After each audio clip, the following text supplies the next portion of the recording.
You know, you hear about it everywhere these days, from corporate wellness programs to smartphone apps, even elite athletes swear by it. Meditation. It's kind of touted as this cure-all for modern life. But what is it really? Let's dive in and find out. Right, that's the big question, isn't it? We use the word meditation all the time, but if you stop and think about it, what does it actually mean? Is it just sitting quietly? Is it about clearing your mind completely? Chanting? Well, the reality is way more complex, and honestly, it's a lot more fascinating. Okay, so if you ask a psychologist, they'll often define it as a family of self-regulation practices. That's a mouthful, but it basically means training your attention and awareness so you have more control over your own mind. But that phrase, a family of practices, that's the really crucial part. There's no single one-size-fits-all definition because meditation is this huge umbrella term that covers countless techniques from so many different traditions. So, to make sense of this all, here's our game plan. We're going to trace its ancient roots, look at the whole spectrum of techniques, dive into the modern science, talk about some important cautions, and then we'll wrap it all up with the key takeaways. First up, its ancient roots and global reach. We're going to take a journey from the sacred texts of ancient India all the way to a pretty pivotal event in Chicago that really changed how the West thinks about meditation. The history of meditation is just incredibly deep. I mean, the earliest records we have pop up in the Hindu Upanishads, where they talk about a practice called Dhyana.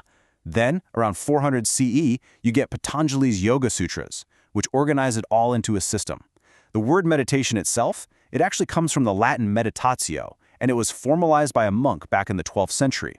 But a huge moment for the modern world was in 1893 at the World Parliament of Religions in Chicago.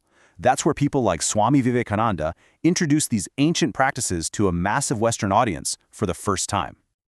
And, this idea of training the mind, it's truly universal.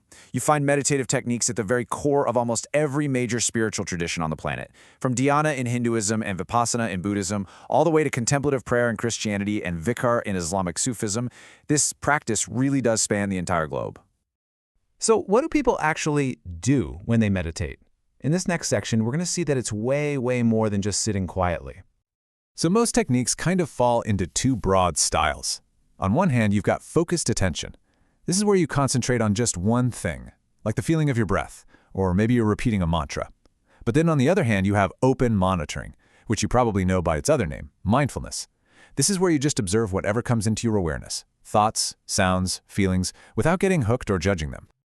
But wait, there's more. That's just scratching the surface. There are also generative practices like loving-kindness meditation, which are designed to help you cultivate compassion. You have body-centered methods like walking meditation, and then there are techniques like transcendental meditation, which its followers describe as an automatic self-transcending practice. The sheer variety is, well, it's immense. Okay, so with such a rich history and all these different techniques, it was only a matter of time before science decided to take a closer look. So what's actually happening in our bodies and our brains when we meditate? One of the most immediate things we can measure is a huge drop in oxygen consumption. Get this, within the first 3 minutes of meditating, it can decrease by 10 to 20%. To put that in perspective, over a whole night of sleep, it only drops by about 8%. This tells us that meditation induces a state of profound physical rest, which really sets the stage for a lot of the psychological benefits.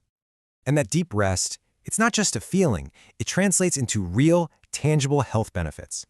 Study after study shows that by training our attention and regulating the body's stress response, meditation can have a measurable impact on stress, anxiety, and depression.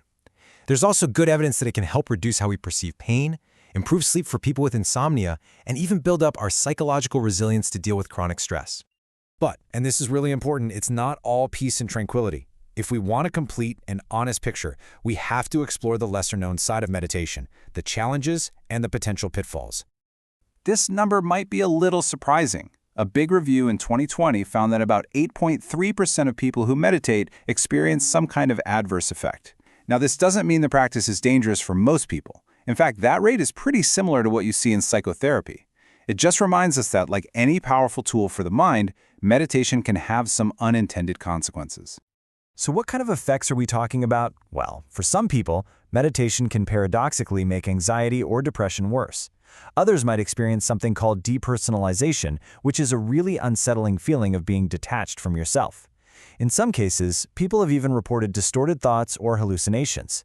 And, interestingly, some recent studies suggest that in Western cultures, practicing mindfulness without an ethical framework can sometimes, ironically, lead to more selfishness. It really shows how important context and good guidance are. But here's the thing. This isn't some new discovery. These problematic experiences have been known about and documented in contemplative traditions for centuries. If you look at old Zen Buddhist texts, for example, they talk about something called Zen sickness and even offer remedies for it.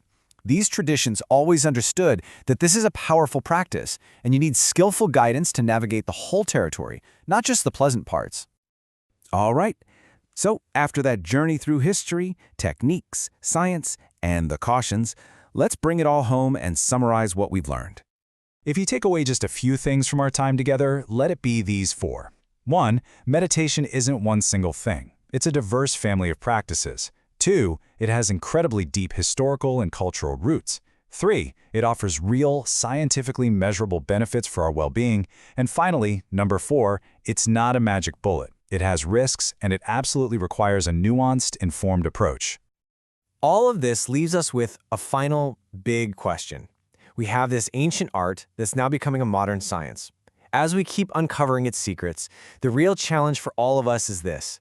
How do we best harness its incredible promise while also respecting its power and its potential perils?